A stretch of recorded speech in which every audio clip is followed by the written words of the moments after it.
Hoje nosso tema é a norma regulamentadora 35, que trata dos fundamentos do trabalho em altura. Compreender os seus princípios não é apenas uma obrigação legal, mas uma necessidade para a preservação da vida. Bem, para começarmos, precisamos primeiro definir o nosso campo de estudo. A pergunta que serve como ponto de partida para toda a nossa análise é esta: o que a norma de fato considera como trabalho em altura? E a resposta é bastante precisa. A norma estabelece que trabalho em altura é toda e qualquer atividade executada acima de 2 metros do nível inferior, onde exista o risco de queda.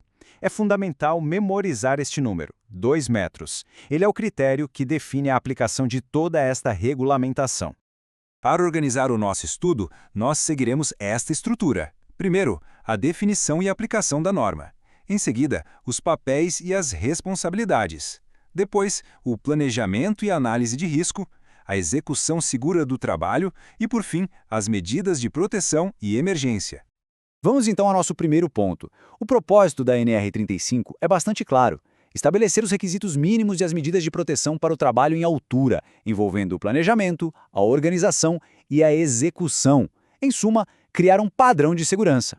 E aqui é um ponto muito importante. A norma não se preocupa apenas com quem está executando a tarefa lá em cima. Ela visa proteger tanto esses trabalhadores que estão diretamente envolvidos, quanto qualquer outra pessoa que possa ser afetada indiretamente, por exemplo, pela queda de ferramentas ou materiais. A segurança, portanto, é pensada de forma coletiva. Seguindo adiante, vamos discutir agora os papéis e as responsabilidades. Um dos grandes méritos da norma é delimitar com clareza as obrigações de cada um, do empregador ao empregado, para que não restem dúvidas sobre quem é responsável por cada aspecto da segurança.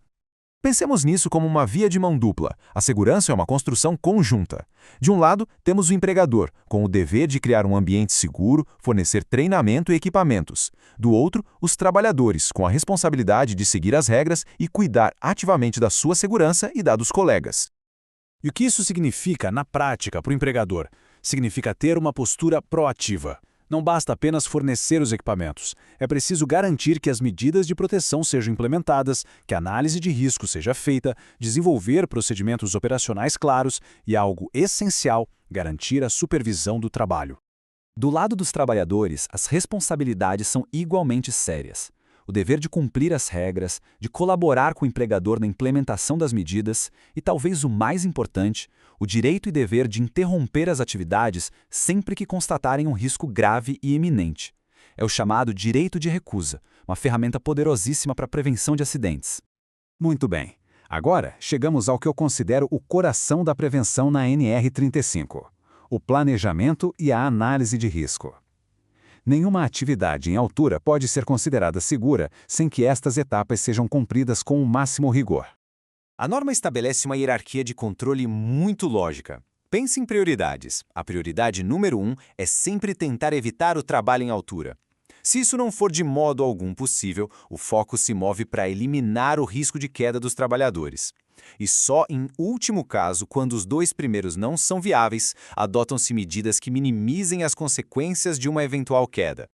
E este ponto que vemos agora é inegociável. A análise de risco, ou AR, não é um documento opcional.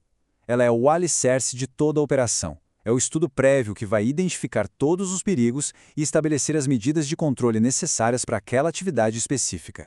E não se trata de uma análise superficial.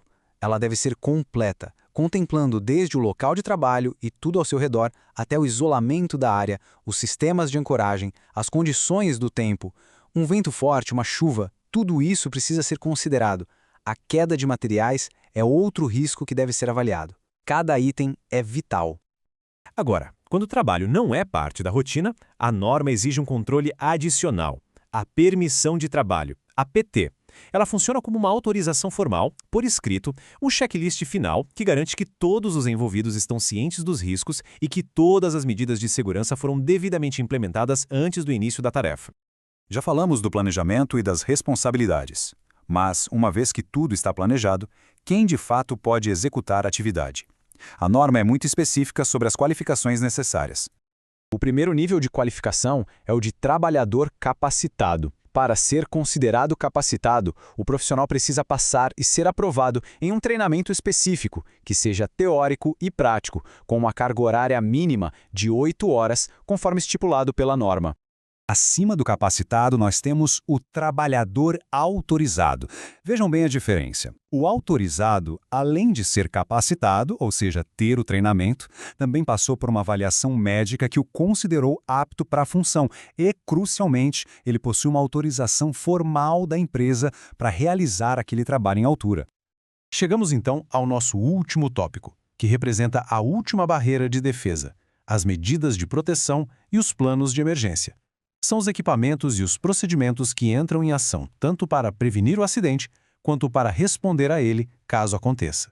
A norma distingue claramente dois tipos de equipamentos. Os equipamentos de proteção coletiva, os EPCs, como guarda-corpos e redes de proteção, que protegem todas as pessoas no ambiente, atuando na fonte do risco. E os equipamentos de proteção individual, os EPIs, como o cinto de segurança tipo paraquedista e o capacete, que protegem diretamente o usuário.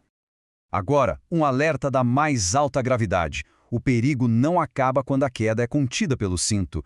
Um trabalhador que fica pendurado, inerte, corre um risco imenso, conhecido como trauma de suspensão. A pressão do cinto pode dificultar a circulação sanguínea e levar à perda de consciência em poucos minutos. Isso torna a velocidade do resgate uma questão de vida ou morte. É exatamente por isso que a NR35 obriga o empregador a ter um plano de emergência e salvamento. Esse plano deve prever uma equipe de resposta, que pode ser da própria empresa, externa ou formada pelos próprios colegas de trabalho. O ponto fundamental é que essa equipe de resgate seja devidamente capacitada para a função.